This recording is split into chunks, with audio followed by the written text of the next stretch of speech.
আসসালামু আলাইকুম আরহামতুল্লাহি আবরাকাতুহু ওয়া মাগফিরাহ ওয়াসসালাতু ওয়াসসালামু আলা রাসূলিহিল কারীম ওয়াসসালাতু ওয়াসসালামু আলা আশরাফিল আম্বিয়া ওয়াল মুরসালিন। সম্মানিত সুদী, শুরু হচ্ছে ধারাবাহিক তাফসির সূরা নামলের ৪৫ নং আয়াতে কারিমা থেকে। আউযু বিল্লাহি মিনাশ শাইতানির রাজীম। বিসমিল্লাহির রহমানির রহিম। ওয়ালাকাদ আরসালনা ইলা সামুদ আখাহুম সালিহান আন ইবুদুল্লাহা ফাইযা হুম ফারিকান ইয়াখতাসিমুন। নিশ্চয়ই সামুদ জাতির প্রতি তাদের ভাই সালেহ আলাইহিস সালাতু ওয়াস সালামকে রাসূল হিসাবে প্রেরণ করেছিলাম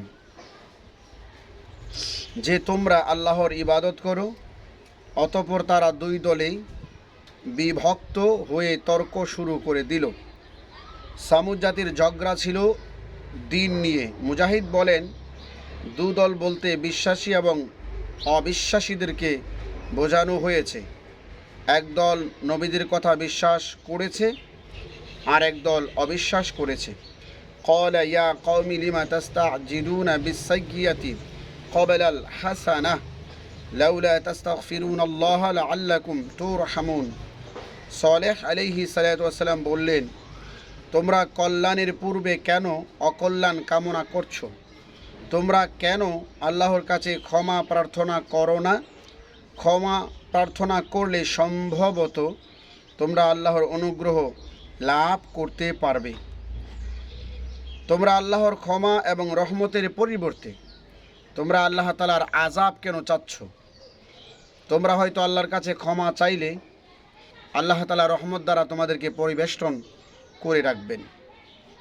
ক্বালু তায়্যারনা বিকা ওয়া বিমান মা'আক ক্বালা তায়িরুকুম ইনদাল্লাহি বাল আনতুম কওমুন তুফতানুন।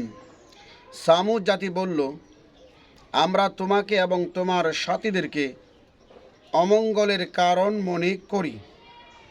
সালেহ আলাইহিস সালাতু ওয়াস সালাম বললেন, তোমাদের কল্যাণ অকল্যাণ সব আল্লাহর কাছে, বরং তোমরা এমন একটি জাতি যে তোমাদেরকে পরীক্ষা করা হচ্ছে, কিন্তু তোমরা বুঝতে পারতেছো না। তৈয়ার শব্দের অর্থ পাখি, উড়ন্ত পাখি। মানুষের তাকদীরের ভালো মন্দ মানুষের কাছে এত দ্রুত পৌঁছে যে অন্য কোনো জিনিস এত দ্রুত পৌঁছে না। এই জন্য ভাগ্য লিপিকে উড়ন্ত পাখি বলা হয়েছে। ইবনে আব্বাস রাদিয়াল্লাহু আনহু বলেন, আল্লাহর পক্ষ থেকে দুর্ভাগ্য আসে কুফরির জন্য। ইবনে আব্বাস রাদিয়াল্লাহু আনহু আরও বলেন, মানুষের উপর ভালো মন্দ আসে পরীক্ষার জন্য। ওয়া কানা ফিল মাদিনাতি তিসআতু রাহতি ইফসিদুনা ফিল আরদি ওয়া লা ইউসলিহুন। সালেহ আলাইহিস সালাতু ওয়াস সালামের জনপদে 9 জন নেতা ছিল যারা বিপর্যয় সৃষ্টি করে বেড়াত, কখনো ভালো কাজ করত না। সামুদ জাতির ওই 9 জন নেতা জনপদের সম্মানিত ব্যক্তিদের সন্তান ছিল। তারা সালেহ আলাইহিস সালাতু ওয়াস সালামের উষ্ট্রি উট হত্যার পরিকল্পনা গ্রহণ করেছিল। তাদের নেতা ছিল, এই 9 জনের মধ্যে 9 জনের নেতা ছিল কায়দার বিন সালেক।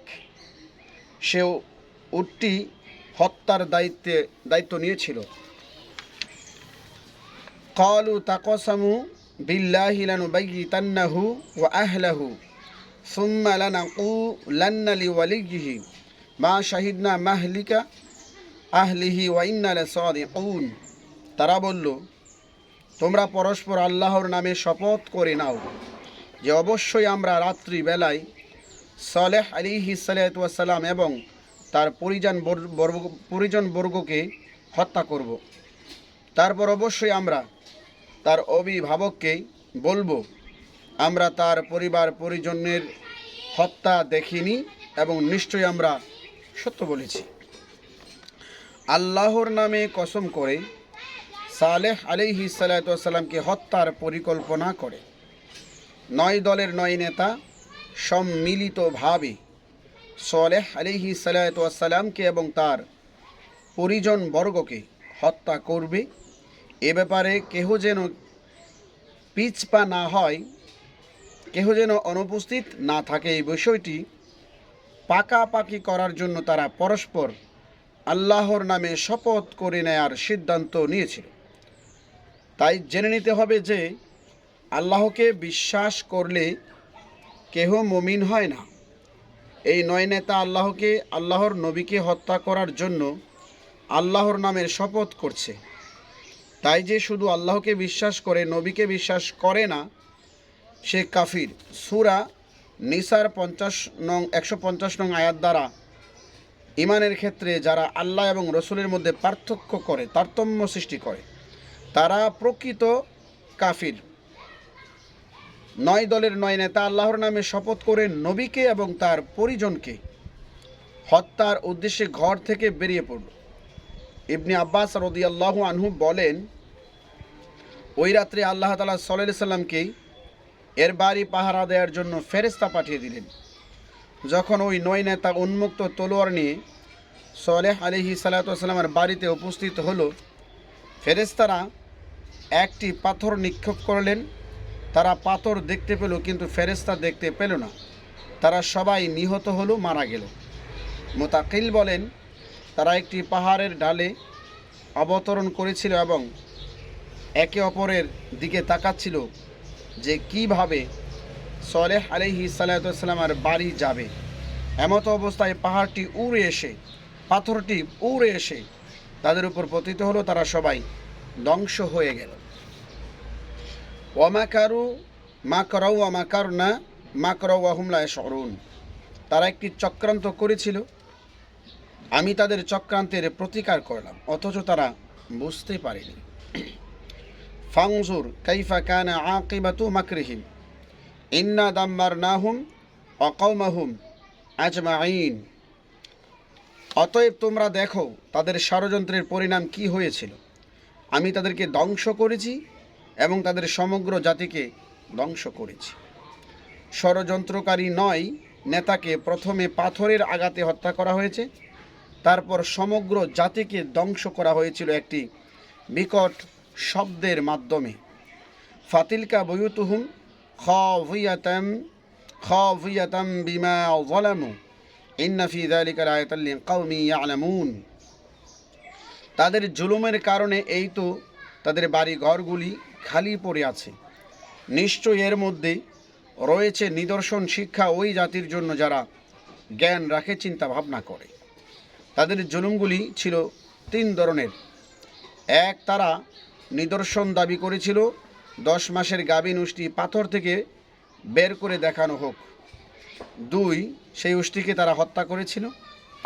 3, নবীকে এবং তার পরিজনকে হত্যা করার ষড়যন্ত্র করেছিল। এই 3টা তাদের বড় বড় অন্যায়। ওয়াংজাইনাল্লাযীনা আমানু ওয়া কানু ইয়াত্তাকুন। আমি মুক্তি দিয়েছিলাম তাদেরকে যারা বিশ্বাসী ছিল এবং তাকওয়া অবলম্বন করেছিল। অর্থাৎ সামুদ জাতির সাল্লাল্লাহু আলাইহি সাল্লাম, তাফসীরকারকরা বলেন সামুদ জাতি হতে আল্লাহ তাআলা 4000 লোককে মুক্তি দিয়েছিলেন এবং পরবর্তীতে তারা হাজরা মাউতে বসবাস করতেছিলেন। অলুতন ইয ক্বালা লিকওমিহি আতাতুনাল ফাহিশাতা ওয়া আনতুম তুবসিরুন। এবং লূত আলাইহিস সালামকে পাঠিয়েছিলাম তার জাতির কাছে, যখন তিনি তার জাতিকে বললেন, তোমরা জেনে শুনে অশ্লীল কাজ করছো। আইন্নাকুম লাতাতুনার রিজালা শাহওয়াতাম মিন দুনিন নিসাই বাল আনতুম কওমুন তাজহালুন। শাহওয়াতান, এই জিনিসটা আমাদের একটু বোঝার দরকার। আপনার নিজের কন্যা, নিজের বোন অথবা নিজের ভাগ্নি ভাস্তি, এইরকম মেয়েদেরকে দেখা হালাল, এদের সাথে পর্দা না করাও হালাল। কিন্তু যদি আপনার মধ্যে শাহওয়াতান চলে আসে, তাদের প্রতি কামনা ভাসনা তাদেরকে দেখলে আপনার অন্তরে জাগ্রত হয়, তাহলে নিজের আপন মেয়েকে দেখা জায়েজ নয়, হারাম। আশা করি বুঝতে পেরেছেন। তাকে বলা হয় আরবি শাহওয়াতান। পৃথিবীর বুকে আল্লাহ তাআলা যত প্রকার পশু পাখি সৃষ্টি করেছেন, তারা কখনোই পুরুষ পাখি সমকামিতা করেন না। ফামা কানা জাওয়াবা কওমিহি ইল্লা আন ক্বালু আখরিজু আলা লুতিন মিন ক্বরিয়াতিকুম ইন্নাহুম উনাসুন ইয়াতাতাহহারুন। লূত আলাইহিস সালামের জাতির দলের নেতারা বলল, তার সম্প্রদায়ের আর কোনো উত্তর ছিল না, বরং বলল, লূত পরিবারকে তোমরা আমাদের সমাজ থেকে, জনপদ থেকে বের করে দাও, নিশ্চয়ই তারা পবিত্র মানুষ। ইবনে আব্বাস রাদিয়াল্লাহু আনহু বলেন, কাফেররা এই কথাগুলো টিটকারিমূলক, মস্করামূলক তারা বলেছিল। অর্থাৎ লূত এত ভালো, পুরুষ পুরুষ সমকামিতা নিজেও করে না, আমাদেরকে করতেও দেয় না, এরা পবিত্র মানুষ, এদেরকে এই এলাকা থেকে বের করে দাও। ফাআনজাইনাহু আহলাহু ইল্লা ইমরাআতাহু কদ্দারনাহা মিনাল গাবিরিন। অতঃপর আমি তাকে এবং তার স্ত্রী ছাড়া তার অবশিষ্ট পরিবারকে মুক্তি দিয়েছিলাম এবং তার ব্যাপারে আমি সিদ্ধান্ত নিয়েছিলাম যে সে থাকবে অবশিষ্টদের মধ্যে যারা ধ্বংসের জন্য অবশিষ্ট রয়েছে। সূরা হিজরের 65 নং আয়াতে বলা হয়েছে, তোমাদের মধ্যে কেহ যেন পিছের দিকে না তাকায়। লূত আলাইহিস সালাম যখন সুদুম শহর ত্যাগ করে চলে আসছিলেন, তখন তার স্ত্রী পিছনের দিকে তাকিয়েছিলেন, ফলে সে বেরিয়ে আসতে পারেনি, শহরের অবশিষ্টদের মধ্যেই থেকে গেল এবং ধ্বংস হয়ে গেল। ওয়ামতরনা আলাইহি মাতর ফাসাআ মাতরুল মুনযারিন। এবং তাদের উপর বর্ষালাম কঠিন বৃষ্টি, তাদেরকে ভয় দেখানো হয়েছিল, কতই না নিকৃষ্ট ছিল তাদের বৃষ্টি। অসংখ্য ফোঁটায় যেরূপ বৃষ্টি বর্ষে, যে ফোঁটাগুলো গণনা করে শেষ করা যায় না, ওই পরিমাণ পাথরের বৃষ্টি হয়েছিল। ওই বৃষ্টিতে এক ফোঁটা পানিও পড়েনি। বৃষ্টির ন্যায় পাথর বর্ষিত হয়েছে এবং প্রত্যেকটি মানুষের দেহ চূর্ণ বিচূর্ণ হয়ে গেছে। যুগে যুগে অবিশ্বাসীরা, যারা নবীদেরকে অবিশ্বাস করে, আল্লাহ তাআলা রাগান্বিত হয়, অতঃপর তাদেরকে আল্লাহ রব্বুল আলামিন ধ্বংস করে দেয়। আল্লাহ পাক রব্বুল আলামিন নবী রাসূলের সুন্নত মোতাবেক, প্রিয় নবী হযরত মুহাম্মদুর রাসূলুল্লাহ সাল্লাল্লাহু আলাইহি সাল্লামের সুন্নত মোতাবেক আমাদের জীবন পরিচালনা করার তৌফিক দান করুক। পরবর্তীতে আলোচনা করা হবে সূরা নামলের 59 নং আয়াতে কারিমা থেকে। আজকের জন্য এখানেই সমাপ্ত করা হলো।